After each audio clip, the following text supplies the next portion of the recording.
Benoît m'avait aussi demandé un peu de revenir avec l'expérience que j'ai eue quand je travaillais chez UNICEF, où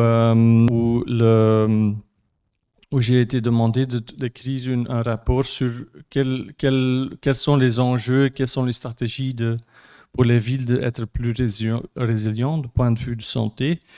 Et une chose qui est très importante pour les urbanistes et ceux qui défendent la ville, c'est de bien nuancer que la prévalence de Covid-19 dans les villes, c'est pas tellement lié à la densité, mais c'est lié à la surpopulation de certains espaces urbains, notamment le logement, l'espace commercial d'intérieur et la transportation. Je pense que c'est très important de toujours communiquer cette information, et donc c'est aussi sur base des analyses qui ont été faites, c'est pas par moi, mais c'est par le World Bank, et où on a bien vu qu'il y a des villes qui sont hyper denses en Asie, qui ont en fait eu très peu d'incidence ou de diffusion du virus, tandis que d'autres qui sont moins denses ont été. Donc c'est beaucoup plus lié avec l'action et l'accélération d'action à ce moment-là.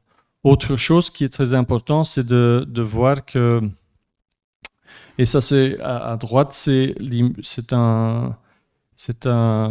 sont des données sur New York, où on voit en fait que c'est aussi beaucoup lié au quartier où on habite. Et les quartiers qui sont plus fragilisés, c'est là que le virus a pu circuler beaucoup plus. Et donc c'est aussi la nuance de travailler vraiment sur l'échelle de quartier au lieu d'avoir des généralisations sur la ville ou les villes. D'ailleurs, on voit ça aussi à Bruxelles. Maintenant même, et Bruxelles a un taux de vaccination très basse. Mais quand on voit, par exemple, ce qui se passe à Vilvoorde ou à Zaventem, c'est la même chose. Donc c'est aussi cette question qu'il faut toujours nuancer. Autre chose qui est important, je pense, pour des humanistes, c'est de faire le lien avec la vulnérabilité des personnes qui sont venues victimes de Covid. Donc, il y a beaucoup d'études qui sont sorties, par exemple, par Harvard University, qui a bien montré qu'il y a une incidence très forte entre Covid-19 et la pollution d'air. Et qu'on pouvait imaginer qu'on était beaucoup moins vulnérable, même pas vacciné, si la pollution d'air n'était pas tellement omniprésente dans toutes les grandes villes, en fait, dans le monde. Et c'est aussi quelque chose à rappeler. Et puis aussi que le lien entre l'obésité et aussi la vulnérabilité de Covid-19 qui est très, très pertinent. Donc c'est aussi une chose à rappeler. Autre chose, c'est évidemment de rappeler bien que toute la genèse de l'urbanisme, c'est lié en fait, les pandémies. Hein, c'est bien de rappeler ça, que si on n'avait pas des docteurs comme John Snow qui faisaient en fait des récoltes sur place et qui l'a interviewé sur des cartes, on n'aurait jamais pu en fait réfléchir sur comment on pouvait rendre Londres sain et de travailler sur en fait l'urbanisme, les distances, etc. Et c'est devenu plus tard aussi. Une chose que j'ai aussi apprécié beaucoup quand je travaillais chez UNICEF, c'est de me rendre compte que en fait, la ville, c'est aussi en fait un environnement dans lequel les comportements sont créés. Les comportements des enfants qui sont logiquement liés avec les parents, mais c'est aussi avec l'environnement. Et donc, c'est pas seulement les parents, et c'est pas seulement les parents qui sont responsables, c'est en fait l'environnement, nous, les acteurs, souvent publics, qui sont responsables. Et donc l'urbanisme, c'est aussi un enjeu, un moyen pour changer les habitudes. Et aussi changer ça dans le positif. Et donc c'est très intéressant de voir que beaucoup de données scientifiques maintenant sont là, qui montrent que par exemple le développement de cerveau, ça se passe tous dans les 1000 premiers jours. Et donc c'est hyper important en fait pour des enfants dans la ville d'avoir accès à cet environnement stimulant. Stimulant, ça veut dire évidemment des espaces qui sont suffisamment tranquilles pour être avec les parents, mais aussi avoir accès à la valorisation et accès à des espaces où on peut avoir aussi un développement motorique. On voit aussi beaucoup d'études maintenant qui sortent, qui font le lien entre l'accès à la verdure et le mémoire. Donc le mémoire du cerveau pour mieux apprendre, mais aussi d'avoir plus de mémoire en soi. Et donc on fasse la comparaison entre des enfants qui sont dans une école où il y a beaucoup d'arbres ou sans arbres, et qu'on voit vraiment l'effet. Alors on a aussi analysé beaucoup de les relations, on appelle ça les causal pathways. Je pense que le docteur ici connaît ça très bien. Et en gros, en fait, on peut bien analyser que tous les health outcomes qui sont intéressants pour nous, ils sont liés avec 4-5 catégories, je dirais, de l'environnement bâti. Et bon, je ne sais pas ce qui s'est passé avec mon PowerPoint de nouveau, désolé, mais je vois qu'en fait, il y a 6 composants en fait, du bâti urbain où on voit qu'il y a des liens avec la santé. C'est le logement, c'est l'accès aux services, c'est l'espace public, c'est la mobilité, c'est l'alimentation et c'est aussi l'énergie qui est couplée à la qualité de l'air. Et évidemment, ce n'est pas seulement les endroits, c'est aussi la question comment est-ce qu'on récolte bien les données, comment est-ce qu'on les utilise et comment est-ce qu'on mène les processus. Bon, je voulais en fait parcourir sur ces 5 composants et de montrer des projets, mais je ne pense pas que ça va être possible. Et je pensais aussi bien d'avoir le temps entre nous, d'avoir plus de temps. Mais par exemple, il y a plusieurs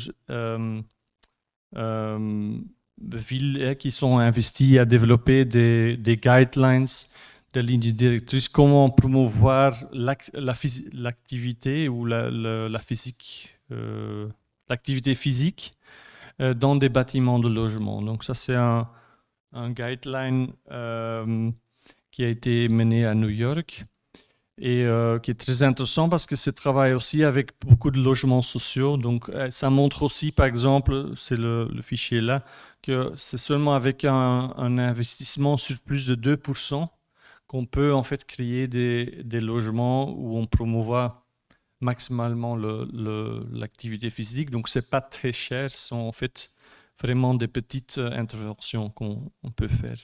Ce sont d'ailleurs aussi des analyses qu'on a traduites dans le rapport qui vient de sortir pour le nouveau règlement régional d'urbanisme à Bruxelles, qui a été présenté la semaine passée, dont moi j'étais aussi un expert qui a été invité à travailler là-dessus et où on s'est inspiré sur ce type de choses. Et donc de vraiment, par exemple, évidemment c'est un rapport d'experts, mais de vraiment recommander qu'il y a dans les logements de plusieurs unités beaucoup plus d'espaces communs et où il y a une attention pour les espaces qui promouvent l'activité physique.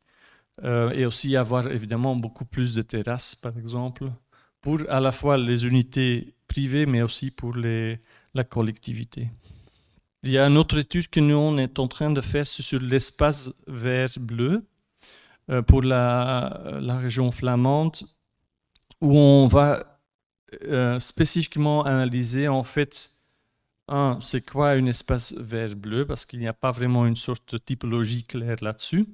Et à travers de ça, faire une analyse de littérature scientifique pour voir les liens entre l'espace vert-bleu et les effets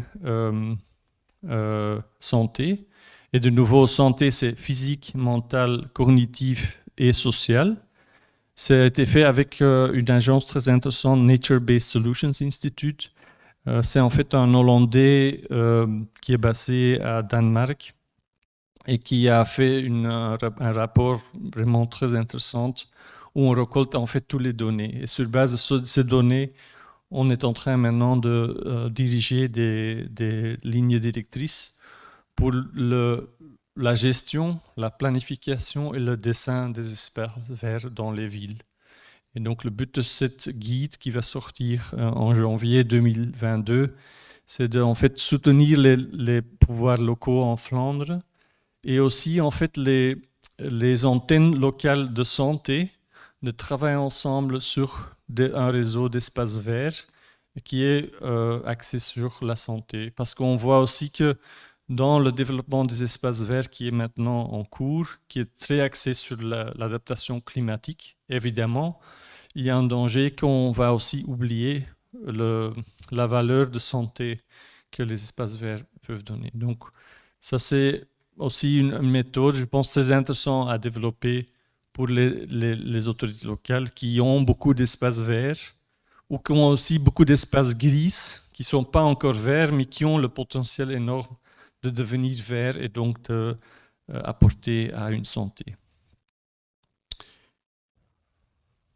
Voilà, je vais m'arrêter là parce que c'est tout bloqué.